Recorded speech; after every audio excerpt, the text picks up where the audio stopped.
Samuel, no capítulo 7, com uma diferença que o texto de Samuel vai dizer que Deus havia dado sossego, havia dado paz ao rei Davi dos seus inimigos.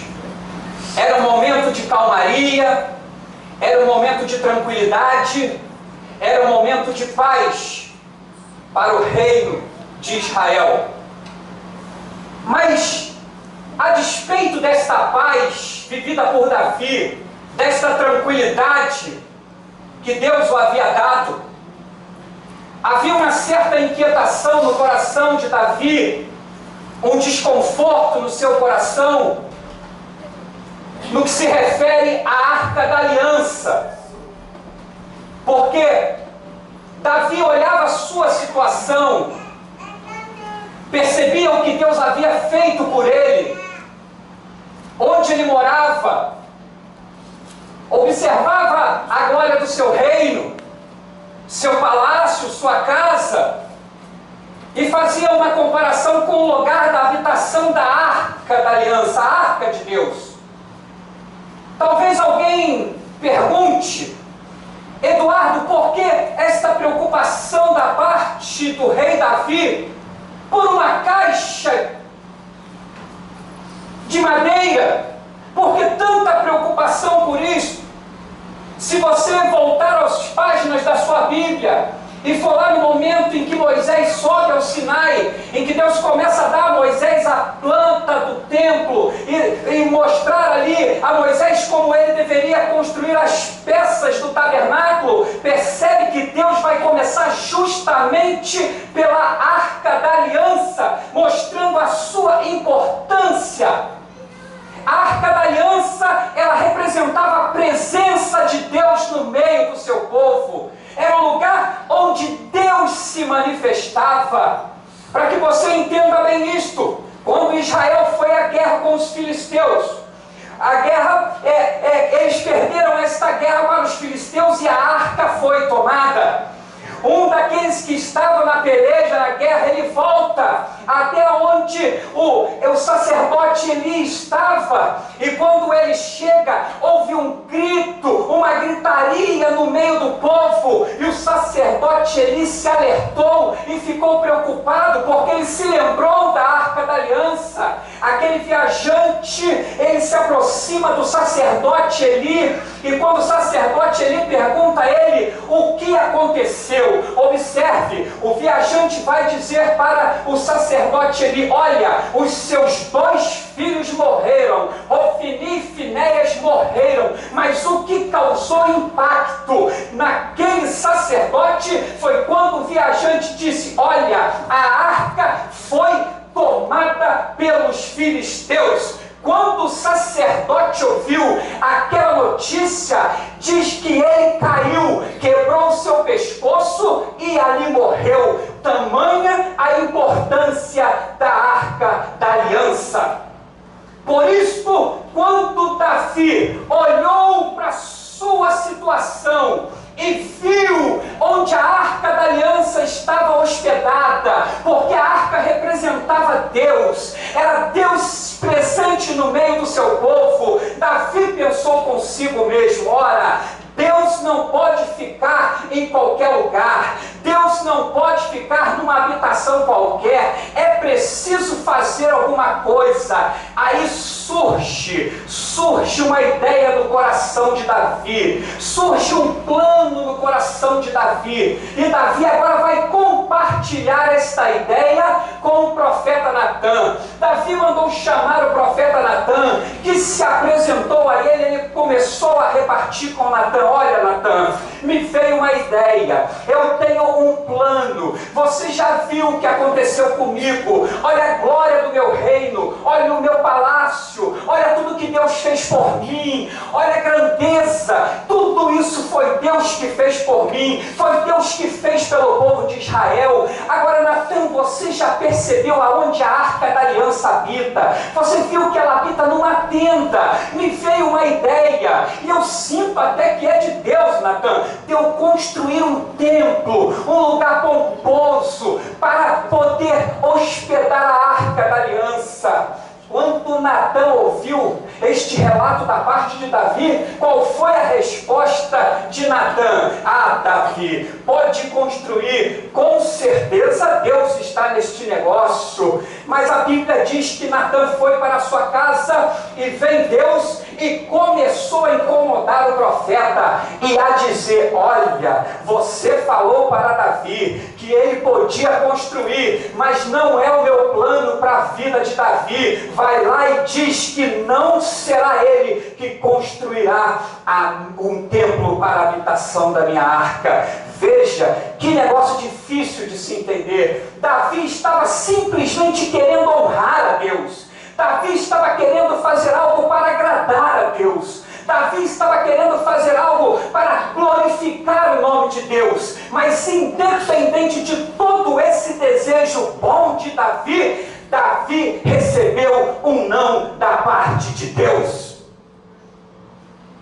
Porque quem sabe o que é melhor para a minha vida e para a tua é Deus. Quem sabe o caminho que eu tenho que andar é Deus. Quem sabe o lugar que eu tenho que trilhar é Deus. Muitas vezes nós planejamos as coisas e vem Deus e frustra os nossos planos, dizendo: não é isto que eu tenho para você. Quem sabe você entrou aqui nesta noite cheio de ideias, cheio de projeto, e tem apresentado isto diante de Deus. Talvez você recebeu até um tapinha no ombro de alguém que disse: vai e faze porque Deus está contigo. Eu quero dizer uma coisa para você nesta noite: nem tudo de bom que você deseja fazer no reino de Deus é a vontade de Deus para a tua vida. Glória a Deus. Nem tudo que eu almejo fazer no reino de Deus é a vontade dele para a minha vida. Aleluia. Agora, por que Deus diz não? Por que Deus nos diz não quando nós queremos fazer algo para honrá-lo? Para que o nome dele seja glorificado. É algo bonito, é algo belo, é algo que aos nossos olhos vai honrar a Deus. Mas por que Deus se apresenta para nós de diversas maneiras e diz não? Como é difícil conviver com o não. É tão bom conviver com o sim.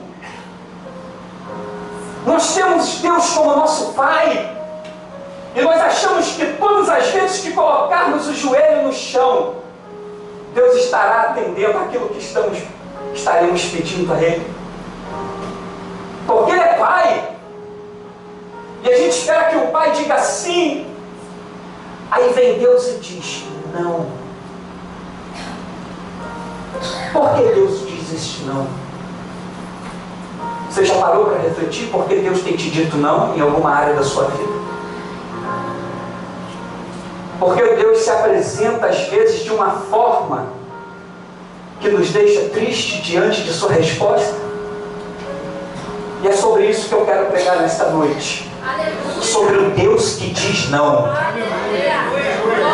O Deus que diz não. E por que esse Deus diz não? Primeiro, porque Deus é soberano. Deus é soberano. Queridos, a soberania de Deus foi deixada de lado. Não se fala mais sobre a soberania de Deus. Soberania de Deus não dá mais ibope, não causa mais impressão no coração do homem. Para que se falar de soberania? Porque se criou, foi erguido um Deus que está em moda. Que Deus é esse? É o Deus moderno. Porque é um Deus frágil, fraco, é um Deus pequeno, é um Deus que eu o manipulo, que eu digo para Ele o que Ele deve fazer e o que Ele não deve. É um Deus em que eu digo vem para cá e Ele vem. É um Deus que eu digo agora vai para lá e Ele vai. É um Deus que eu uso jargões para que Ele possa me atender quando eu digo eu determino. Eu exijo.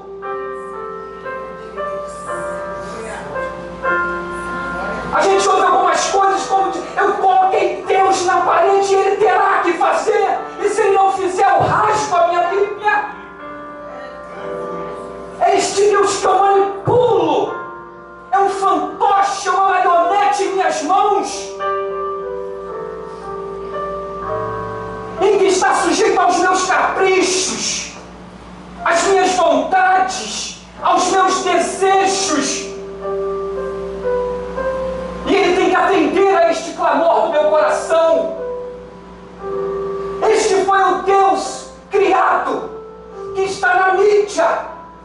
quando nós vamos para as páginas da Bíblia, não é isto que ela nos apresenta.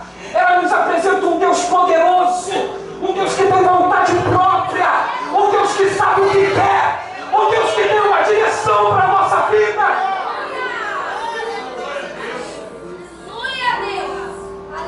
O salmista lá no Salmos de número 115, no versículo 3, ele vai dizer: o Senhor está no céu e tudo faz como lhe agrada.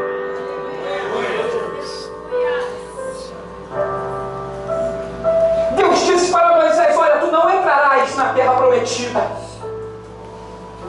Lá em Deuteronômio capítulo 3, versículo 27, Moisés vai fazer uma oração. Ele se apresenta diante de Deus e começa a falar: Senhor, parafraseando a oração de Moisés, permita eu entrar nesta terra. Me dá esta alegria, Deus. O texto vai dizer que Deus disse para Moisés o seguinte: basta. Sobe ao alto do monte Pisga, olha para todos os quatro cantos, para a direita, para a esquerda, para a frente e para trás. Olhe, mas tu não entrarás na terra prometida.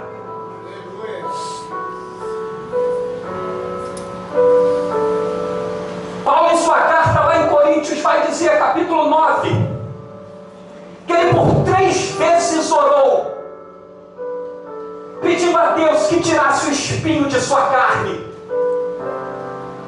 E Deus vai se revelar para Paulo e dizer: olha, a minha graça te basta.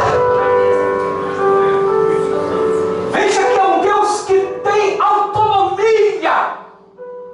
Ele não é controlado por mim. E é a Bíblia que está dizendo, porque Ele é um Deus soberano.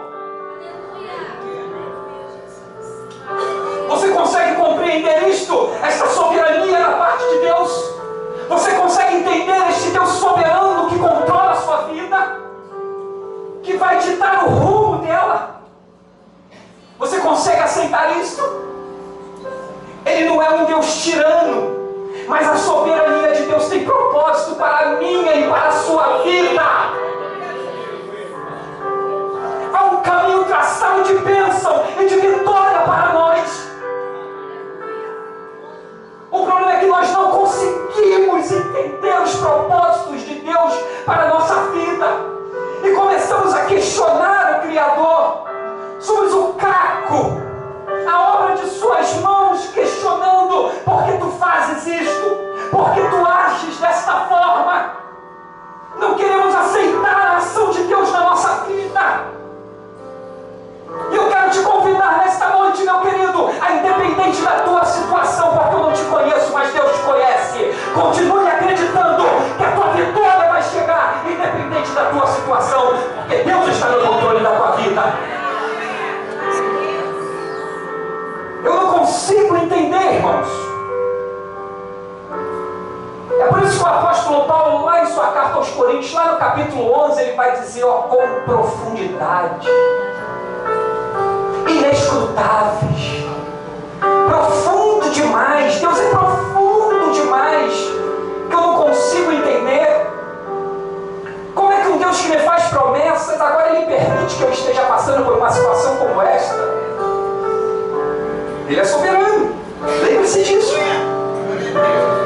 Eu fui criado na igreja, pequenininho, era de Jardim Boiúna. Na minha adolescência, algumas vezes estive aqui. À época era o Bispo Ronaldo, o saudoso Bispo Ronaldo, que pastoreava aqui, pastoreava a igreja de Jardim Boiúna. E tinha uma irmã chamada Irmã Maria. É daquelas irmãs. Fogo puro. E eu pequeno, minha mãe me carregava para uma oração que tinha na casa da Irmã Maria.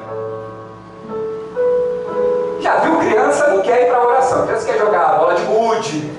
E a oração na hora que eu saía da escola, almoçava e todos os colegas iam jogar a bolinha de gude no quintal lá de casa. Minha mãe, vamos para reunião de oração. E eu ia com a minha mãe. Empurrado, mas ia. E aquelas irmãs, só mulheres reunidas. Eu, o único menino, representando os homens ali, criança. E era profecia, era fogo, e Deus falava, e eu via as mulheres chorando, e eu lá na minha querendo jogar minha bolinha de gude. Mas Deus se manifestava. E um dia Deus disse, olha, minha mãe também se chamava Maria. Olha, Maria, teu filho, quando crescer, vai pregar a palavra de Deus.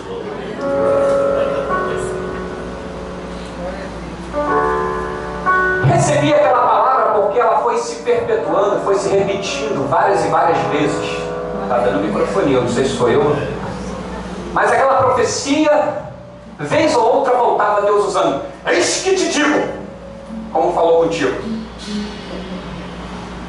Teu filho vai ser usado por mim quando crescer. Pois bem, com 15 anos minha mãe morre.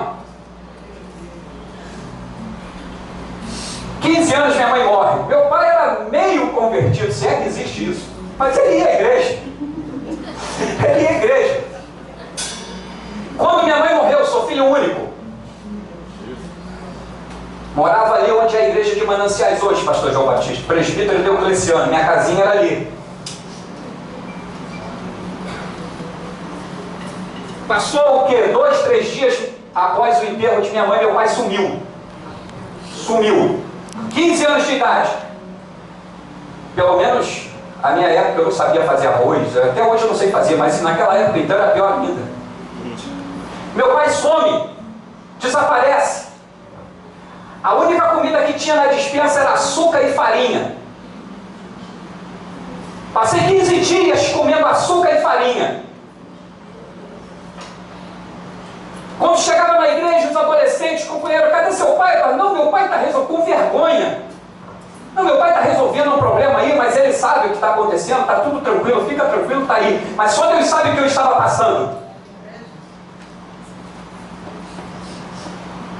15 dias, meu pai aparece. E digo, olha, agora eu estou morando em Cosmos. Não sei se você sabe onde é Cosmos, mas é lá perto de Santa Cruz. Eu morava ali no Mananciais, em frente a Gama Filho, criava ali os adolescentes de Boiúna, todo mundo me conhecia. Agora eu tinha que sair dali e morar lá em Cosmos, não conhecia nada. 15 dias. Falei, que isso, pai? Não, porque eu estou morando com uma mulher. 3 dias depois, minha mãe morreu, meu pai sumiu. Subentende-se o quê? Que alguma coisa já havia. Pois bem, saio eu, vou lá para Cosmos, sem saber de nada. Quando chego naquele lugar, a mulher com quem ele até hoje está casado, meu pai é uma bênção na minha vida agora, sempre foi, contando a experiência. 3 filhos, uma das filhas lésbica. Resumindo a história, um conflito muito grande porque não me aceitaram como filho dele. E o meu próprio pai deixou de dar privilégios para mim como filho único, e só dava privilégio para as filhas da mulher. Eu sofri durante 1 ano e pouco. Até que um determinado dia eu saí, quando eu cheguei em casa, todo o meu guarda-roupa, minhas roupas, os documentos que eu tinha, cinza. A filha da mulher pegou tudo, botou no quintal, quebrou tudo, jogou alto, tacou fogo. Jesus! Aquilo criou uma revolta dentro de mim. Eu parti para cima da menina, mas ao mesmo tempo que eu parti para cima da menina, meu pai entrou no meio e disse, ó, aqui não. Faz o seguinte, pega a sua roupa. Eu falei, que roupa? Foi tudo queimado. E vai embora daqui porque eu não te quero mais aqui.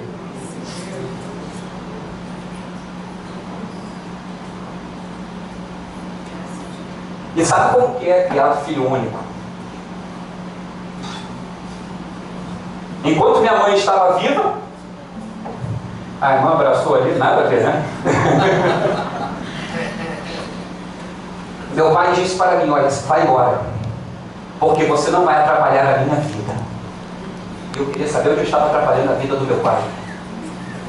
E durante 2 anos, aproximadamente 2 anos, eu morei na rua. Eu dormia em banco de colégio, em obra inacabada, com apenas uma peça de roupa, aquela que eu saí de casa. Eu não tinha o que comer. Eu não tinha onde tomar banho.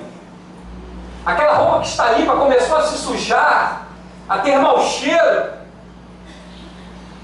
Eu não tinha ninguém, porque os meus parentes não moravam aqui no Rio. Apenas uma tia minha, que eu não sabia onde essa tia morava. Não tinha conhecimento do endereço dessa tia, que era a irmã da minha mãe. E eu comecei a perambular por uma favela que tem lá em Cosmos. Andar lado a lado, sem ter lugar para dormir. Eu comprava quando eu conseguia que alguém, leva esse saco de cimento ali para mim. Eu pegava o saco de cimento. Irmãos, eu sou magro, mas estou com 76 quilos. Nessa época eu pesava 52 quilos. Muito magrinho. E eu pegava aquele saco de cimento, às vezes não tinha nada para carregar, era um sacrifício. Mas eu precisava ganhar R$1, R$2 para comprar alguma coisa para comer.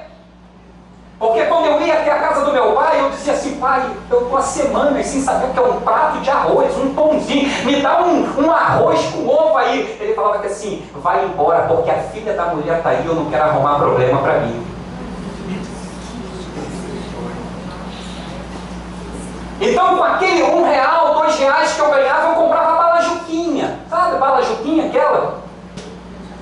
Porque eu comia metade daquela bala e guardava a outra metade, porque o doce amenizava a fome.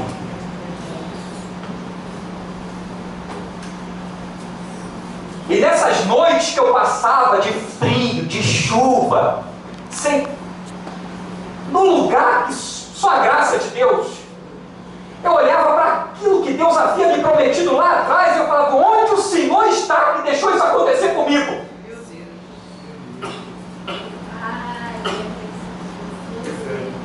Será que o Senhor não está vendo? O Senhor fez promessa, eu lembro da irmã Maria. E silêncio.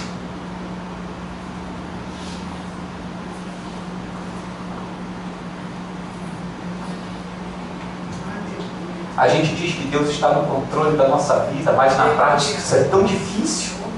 Tão difícil. Eu olhava e eu não via saída. Porque quem está no meio do furacão não consegue muitas vezes enxergar saída. Talvez seja o teu caso aqui nesta noite. Está vivendo um furacão no meio da tua família, no teu trabalho, na tua vida pessoal.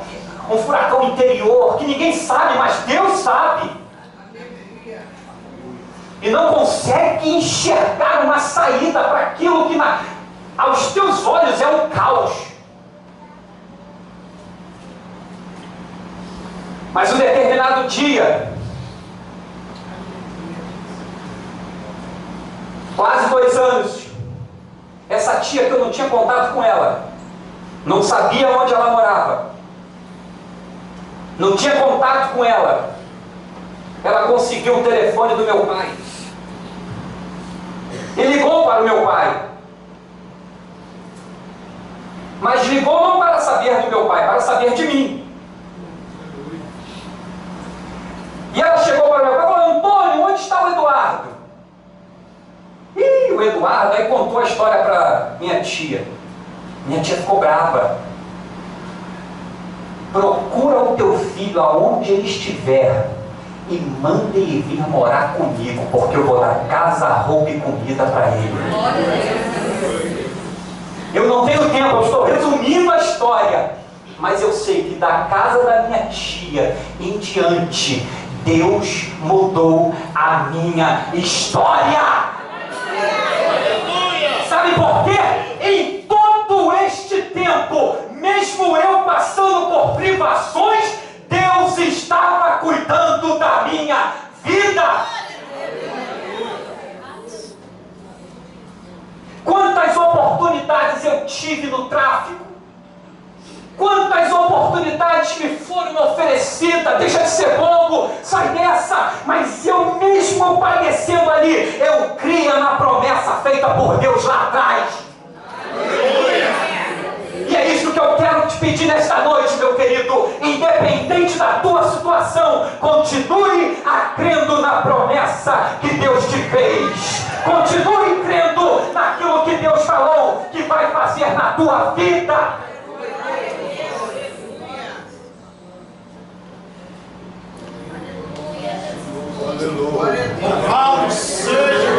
Tu estás entendendo a palavra de Deus para a tua vida nesta noite? Tu estás recebendo essa palavra? Talvez não é a palavra que você esperava ouvir nesta noite. Um Deus que diz não, que é soberano e que controla a minha vida e que faz dela o que lhe apraz e que leva a minha vida para onde Ele quer levar.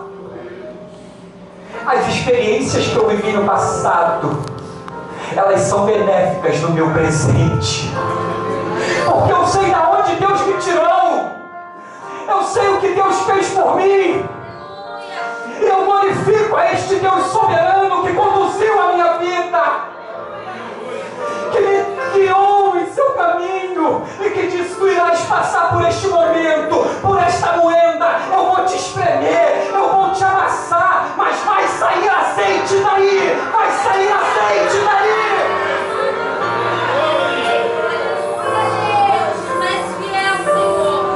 Mas a gente, por não entender este processo da parte de Deus, a gente começa a questionar se Deus realmente está no controle. O que está acontecendo? Deus me abandonou, Deus me deixou de lado. Que Deus te deixou de lado o quê, meu irmão? Deus continua controlando cada passo da sua vida, cada segundo da sua vida. Por isso eu estou te dizendo, não desista, não abandone a tua fé, não saia do barco, mesmo que a tempestade esteja grande, mas continue, porque Deus está neste barco contigo.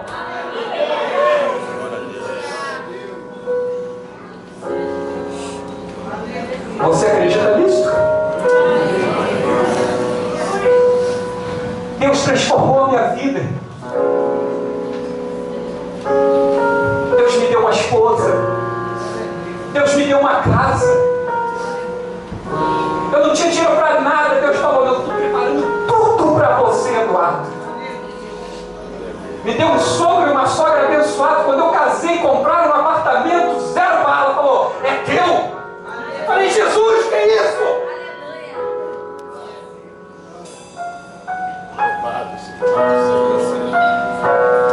Sempre muito pobre. Morava num barraquinho de madeira que nós vemos, apagava a luz do lado de dentro, via a claridade toda do lado de fora. Muito pobre. Não sabia o que era hotel, não sabia o que era nada. Quando casei, Deus permitiu que eu conseguisse desfrutar disso tudo. Era Deus preparando as coisas para mim, mas era necessário que eu passasse por este processo para chegar no lugar da bênção.